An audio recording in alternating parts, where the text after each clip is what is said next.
সবাইকে বিজয় দিবসের শুভেচ্ছা। আজকে একটা লেখা পড়লাম, উপমা অধিকারীর লেখা। প্রথম আলোতে একদম ফ্রন্ট পেজে এসেছে, তা তরুণের চোখে এই হেডলাইনে, সংগ্রামের ইতিহাস আমাদের পরিচয়। এটা হলো তার লেখার টাইটেল। আপনাদের সাথে এই লেখাটা শেয়ার করার লোভ সামলাতে না পেরে অনেক অনেক দিন পর আমি এই ভিডিওটা করছি। লেখাটা একটু পড়তে চাই।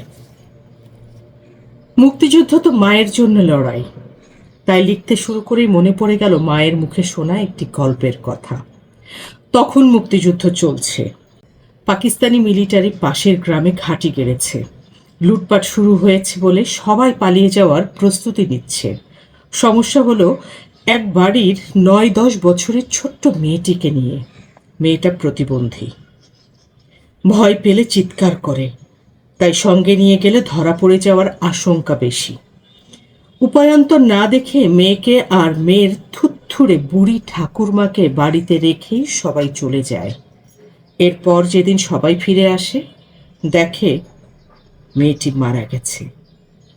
কেউ বলে ভয় পেয়ে, কেউ বলে ধর্ষণের শিকার হয়ে। পরিবারটাকে আমি চিনি। এখন যখন তাদের দিকে তাকাই, আমার মনে পড়ে যায় হাঙর নদী গ্রেনেড উপন্যাসের সেই দৃশ্যের কথা, যেখানে মা তার প্রতিবন্ধী সন্তানকে মিলিটারিদের কাছে ধরিয়ে দেয়। পরিস্থিতি ভিন্ন, কিন্তু বিষয়বস্তু তো একই, নৈতিক দ্বন্দ্ব। ঠিক কতটা অসহায়ত্বের শিকার হলে এরকম নির্মম নৈতিক দ্বন্দ্বের মুখোমুখি হতে হয় মানুষকে।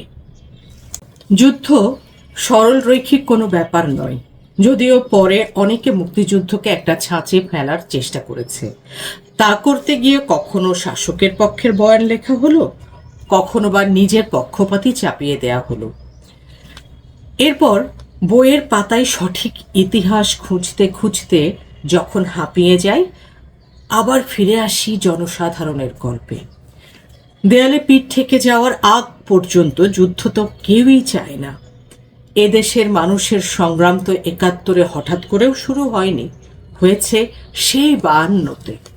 কিন্তু ক্রমাগত নিজেদের গণতান্ত্রিক অধিকার আর অর্থনৈতিক স্বার্থ খর্ব হতে হতে পাকিস্তানি শাসনের সঙ্গে যখন আর পেরে ওঠা গেল না, তখনই শুরু হলো যুদ্ধ।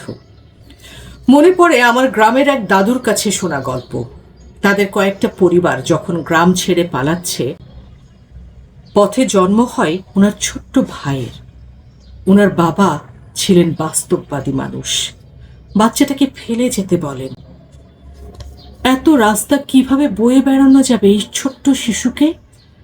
বাকি সন্তানদের নিরাপত্তার ঝুঁকিই তো বাড়বে শুধু। সঙ্গে ছিলেন আরেক প্রতিবেশী। দাদু তাকে ডাকতো মকবুল ভাই, একা মানুষ।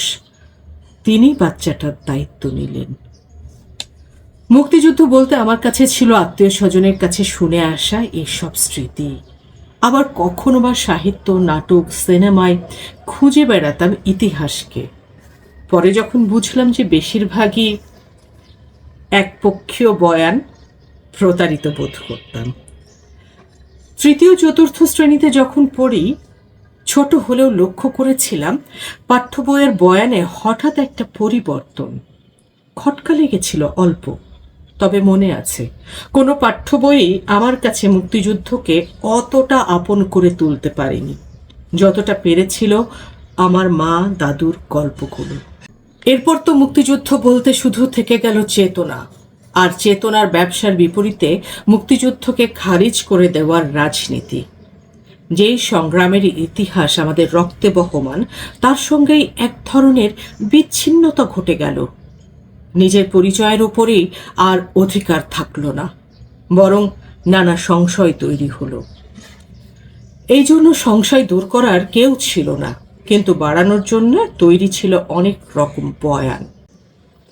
সেগুলোতে মুক্তিযুদ্ধ পরবর্তী সময়ে জনমানুষের সংগ্রাম হয়ে পড়ে অনুপস্থিত। আলোচিত হয় না দাসপট্টির জগৎজ্যোতি দাসের কথা, কিংবা হারিয়ে যায় মুক্তিযুদ্ধে বামপন্থী দলগুলোর অবদান। উপেক্ষিত থেকে যায় হাজারো খেটে খাওয়া মানুষের মতো আমার পিসেমশাইয়ের গল্প, যিনি মুক্তিযোদ্ধাদের চিকিৎসার ব্যবস্থা করতে গিয়ে বন্দী হয়েছিলেন পাকিস্তানি মিলিটারিদের হাতে। ঘটনার তীব্রতা আর আবেগ পর্যবসিত হলো শুধু কিছু সংখ্যায় আর শুষ্ক কালির লেখায়। ব্যাপারটা কিভাবে ঘটেছে জুলাই পরবর্তী ঘটনা প্রবাহ দেখে কিছুটা বুঝতে পারে। গণ অভ্যুত্থানের 5 মাসও হয়নি, কিন্তু এর মধ্যেই এত ধরনের বয়ান চলে এসেছে যার অনেকগুলোরই সত্য মিথ্যা পার্থক্য করা কঠিন। সংগ্রাম করে সবাই, কিন্তু বয়ান তৈরির পেছনে হাত থাকে অল্প কিছু মানুষের।